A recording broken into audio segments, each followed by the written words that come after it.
Ajay Alok ji, what is happening, what is your government doing?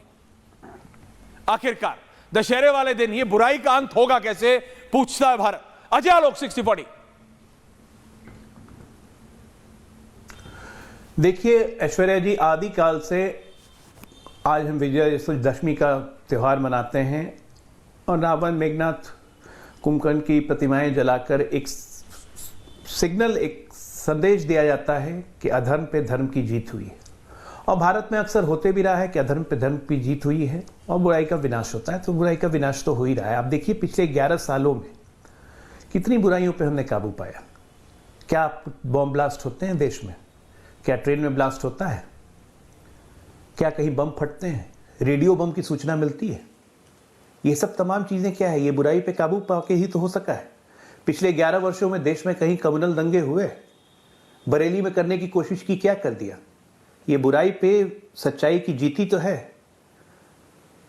लगातार जो देश का एक माहौल बदलते चला गया, राम मंदिर, भव्य राम मंदिर खड़ा हो गया, जीएसटी लागू हुई, जीएसटी 2 लागू हो गया, लोगों की इनकम टैक्स बढ़ गई, एक डेवलपमेंट का माहौल बना, इतने सारे स्टेट हाईवेज बन गए, 50,000 नेशनल हाईवे था, 1.5 लाख किलोमीटर का नेशनल हाईवे हो गया, मात्र 70 एयरपोर्ट होते थे, आज बढ़ के 150 के करीब एयरपोर्ट हो गए, रेलवे लाइन का विस्तारीकरण हो गया, वंदे भारत चलने लगी पूरे देश के हर कोने कोने में, जम्मू कश्मीर में चिनाब पे विश्व का सबसे ऊंचा पुल बन गया।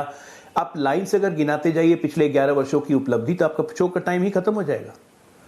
तो हम एक साथ दो काम कर रहे हैं। हम एक साथ विकास की जहां परिभाषा कर रहे हैं, वहीं पर इस देश की जड़ों में जो मट्ठा डालने वाले जितने काम थे, उन कामों को खत्म कर रहे हैं। वैसे लोगों को चुन चुन के चिन्हित करके उनको जेल में डाल रहे हैं। आप सोचिए, रेड कॉरिडोर खत्म, नक्सलवाद मार्च 2026 में खत्म हो जाएगा। ये एक मामूली उपलब्धि है। हर साल कम से कम 100 सुरक्षा बलों की जान लेता था ये नक्सलवाद। छत्तीसगढ़ में अब बस्तर एक ही चीज के लिए फेमस था, आईडी लगा के नक्सलों ने सीआरपीएफ उड़ा दिया। बिहार इसी चीज के लिए फेमस था, बिहार से नक्सल खत्म। 3 जिले में आंशिक प्रेजेंस है। तो ये सब एक मामूली उपलब्धि नहीं है, ये एक पूर्ण इच्छा शक्ति वाली जब सरकार होती है और नेतृत्व दृढ़ होता है कि ये करना ही है चाहे जो हो। आप सोचिए, एक जनधन योजना की कल्पना मोदी जी ने की थी 2014 में आने के बाद, वो कितने चीजों से लिंक था। लोगों ने मजाक उड़ाया, कह रहे किसका बिना गारंटी दिए हुए बैंक खाता आप खुलवा रहे हैं जीरो बैलेंस पे। 55 करोड़ खाता खुल गया और आज डीबीटी के माध्यम से उन खाताओं में डायरेक्ट ट्रांसफर, 1 पैसे की हेराफेरी नहीं। 6,000 किसानों को भेजते हैं तो 6,000 ही मिलते हैं, 15 रुपया नहीं मिलता है जैसे पहले होता था। और उस डीबीटी के माध्यम से कितना बड़ा डेटा संग्रह हमारे पास। तो ये लगातार योजनाओं का कार्यान्वयन आपको करना है, योजनाओं को एग्जीक्यूट करना है। देश में अगर उसका रिजल्ट लाना है तो आपको उस सोच को रखना पड़ेगा। बिना डिजिटली, आज डिजिटल इंडिया की चर्चा पूरे विश्व में मची हुई है। हमारा यूपीआई प्लेटफॉर्म, भीम प्लेटफॉर्म, अन्य देश हमसे मांग रहे हैं कि आपने कैसे किया। हम आप ये देखिए, आयुष्मान भारत योजना 55 करोड़ लोग इससे जुड़े हुए हैं, जिसमें से 20 करोड़ लोग 5-5 लाख की सुविधा ले चुके हैं। ये पहले भारत में क्या नहीं हो सकता था? बिल्कुल हो सकता था, किया नहीं गया क्योंकि कभी विल नहीं था।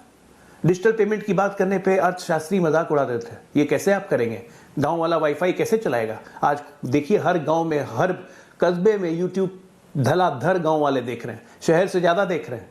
ये है डिजिटल इंडिया का कमाल, मोबाइल क्रांति का कमाल। ये कैसे हुआ? एक सोच से हुआ, एक प्रोग्रेसिव सोच, एक विजनरी सोच।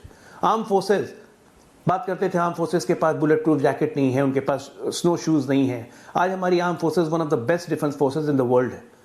हम आज आर्म्स को एक्सपोर्ट कर रहे हैं। 40,000 करोड़ का हमारा एक्सपोर्ट पहुंच गया आर्म्स का। कभी किसी ने सोचा था? एक ग्लॉक पिस्टल खरीदने के लिए हम ऑस्ट्रिया से ऑर्डर देते थे।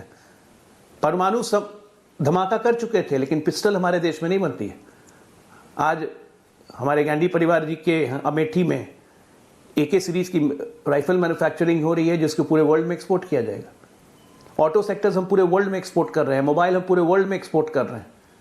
तो पिछले 10 से 11 साल में ऐसे ही 5 फ्रजाइल से 5 टॉप इकोनॉमी में नहीं आ गए, ऐसे ही नंबर 4 की विश्व व्यवस्था नहीं बन गए और तीसरा बनने जा रहे हैं। बेरोजगारी की अगर बात करें, 28 करोड़ से ज्यादा लोगों का EPFO में पिछले 10 सालों में रजिस्ट्रेशन हुआ है।